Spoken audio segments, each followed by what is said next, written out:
గోల్కొండ మన రాష్ట్రం మన TV. Please subscribe Golconda TV. For more updates bell button పై క్లిక్ చేయండి.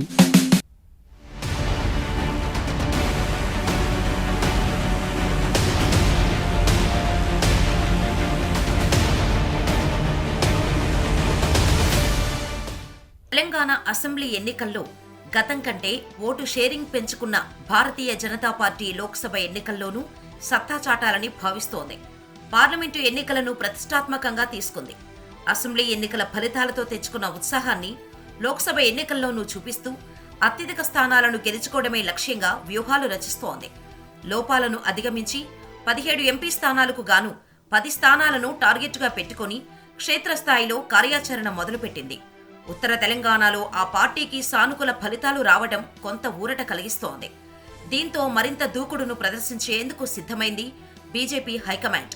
త్వరలోనే అభ్యర్థులను ప్రకటించి ముందస్తుగా ఎన్నికల ప్రచారాన్ని చేపట్టేందుకు సిద్ధమవుతోంది. ఇందులో భాగంగా ఓటర్లను నేరుగా కలిసేందుకు బీజేపీ నేతలు కార్యాచరణ రూపొందించుకున్నారు. ఓటర్లను ప్రభావితం చేయడమే లక్ష్యంగా వారు ప్రజల్లోకి వెళ్లేందుకు సిద్ధమయ్యారు. గత పార్లమెంటు ఎన్నికల్లో తెలంగాణ నుంచి 4 సీట్లను గెలుచుకుంది భారతీయ జనతా పార్టీ. ఈ సంఖ్యను ఈసారి 10కి పెంచాలని బీజేపీ భావిస్తోంది. ఇటీవల హైదరాబాద్లో పర్యటించిన కేంద్ర హోంమంత్రి అమిత్ షా పార్టీ నేతలతో సమావేశమై అసెంబ్లీ ఫలితాలతో సంబంధం లేకుండా పార్లమెంటు ఎన్నికలే లక్ష్యంగా ముందుకెళ్లాలని సూచిస్తున్నారు. హైదరాబాద్ వేదికగా అమిత్ షా నాయకత్వంలో జరిగిన పార్లమెంటు ప్రిపరేషన్ మీటింగులో మండల స్థాయి నుండి రాష్ట్ర స్థాయి నాయకులు పాల్గొన్నారు. కేంద్రంలో హ్యాట్రిక్ సాధించాలంటే ప్రతి సీటు కూడా సీరియస్ గా తీసుకోవాలని క్యాడర్కు దిశానిర్దేశం చేశారు. పార్లమెంటు ఎన్నికల్లో అనుసరించాల్సిన వ్యూహాలను క్యాడర్తో చర్చించారు. దశలవారీగా ప్రచార కార్యక్రమాలు ముందుకు తీసుకెళ్లాలని, ప్రతి ఓటర్ను చేరుకునేలా పార్టీ అనుబంధ విభాగాలను కూడా భాగస్వాములను చేయాలని సూచించారు. అత్యధిక స్థానాలను గెలవాలంటే జనాదరణ కలిగిన నేతలను అభ్యర్థులుగా ఎంపిక చేయాల్సి ఉంటుంది.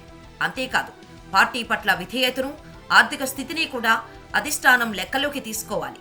ఈ నేపథ్యంలో 17 లోక్సభ స్థానాలకు అభ్యర్థుల ఎంపికపై బీజేపీ సీరియస్ గా దృష్టి సారించింది. టికెట్ ఆశిస్తున్న వారు పెద్ద సంఖ్యలో ఉండటంతో వారిలోని బలాబలాలను అంచనా వేస్తున్నారు అమిత్ షా. ఒత్తిళ్లకు తలగ్గకుండా సర్వేల ఆధారంగా బలమైన అభ్యర్థులను గుర్తించే పనిలో పడ్డారు. ఇదే క్రమంలో ఈ నెల 7, 8 తేదీల్లో బీజేపీ రాష్ట్ర కార్యాలయంలో జరిగే సమావేశం ప్రాధాన్యతను సంతరించుకుంది. పార్టీలో సంస్థాగత మార్పుల నేపథ్యంలో ఈ సమావేశంలో అభ్యర్థుల ఎంపికపై కీలక చర్చ జరిగే అవకాశం ఉంది. ఇందుకోసం కేంద్రం నుంచి పార్టీ పరిశీలకులు కూడా విచ్చేయనున్నారు. మొత్తానికి కేంద్రంలో హ్యాట్రిక్ కొట్టాలనుకుంటున్న బీజేపీ దక్షిణ భారతదేశంలో సీట్లను పెంచుకునే పనిలో నిమగ్నమైంది.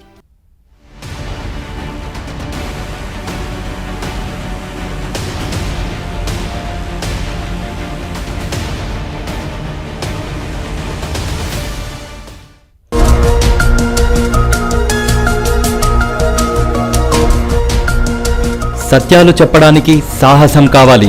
నిజాలు చెప్పే పత్రికలు రావాలి. నిజం మా నైజం. మెట్రో పక్క తెలంగాణ దినపత్రిక.